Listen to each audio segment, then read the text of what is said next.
নানা কর্মসূচির মধ্য দিয়ে মেহেরপুরে আম্রকাননে ঐতিহাসিক মুজিবনগর দিবস পালিত হচ্ছে।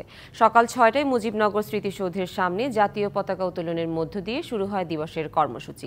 পতাকা উত্তোলন করেন মুজিবনগর উপজেলা নির্বাহী কর্মকর্তা ও মুজিবনগর থানার ভারপ্রাপ্ত কর্মকর্তা। মুজিবনগর স্মৃতিসৌধে ফুল দিয়ে শহীদদের প্রতি শ্রদ্ধা জানান মুক্তিযুদ্ধ বিষয়ক মন্ত্রী আ.ক.ম মোজাম্মেল হক, জনপ্রশাসন মন্ত্রী ফরহাদ হোসেন সহ আওয়ামী লীগের কেন্দ্রীয় নেতৃবৃন্দ।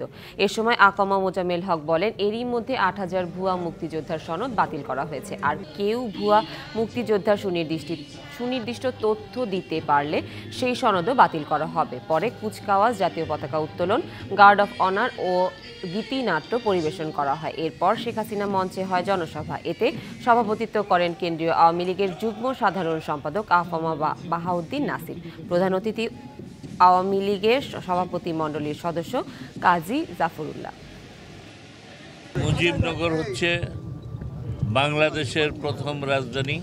এই সরকারের ধারাবাহিকতায় কিন্তু আজকের এই সরকার, সেটা বাংলাদেশের প্রথম সরকার, গণপ্রজাতন্ত্রী বাংলাদেশ সরকার। সেই স্মৃতিকে অম্লান করে রাখার জন্য এবং আন্তর্জাতিক মানের করার জন্য আমরা অনেক ইতিমধ্যে পরিকল্পনা নিয়েছি।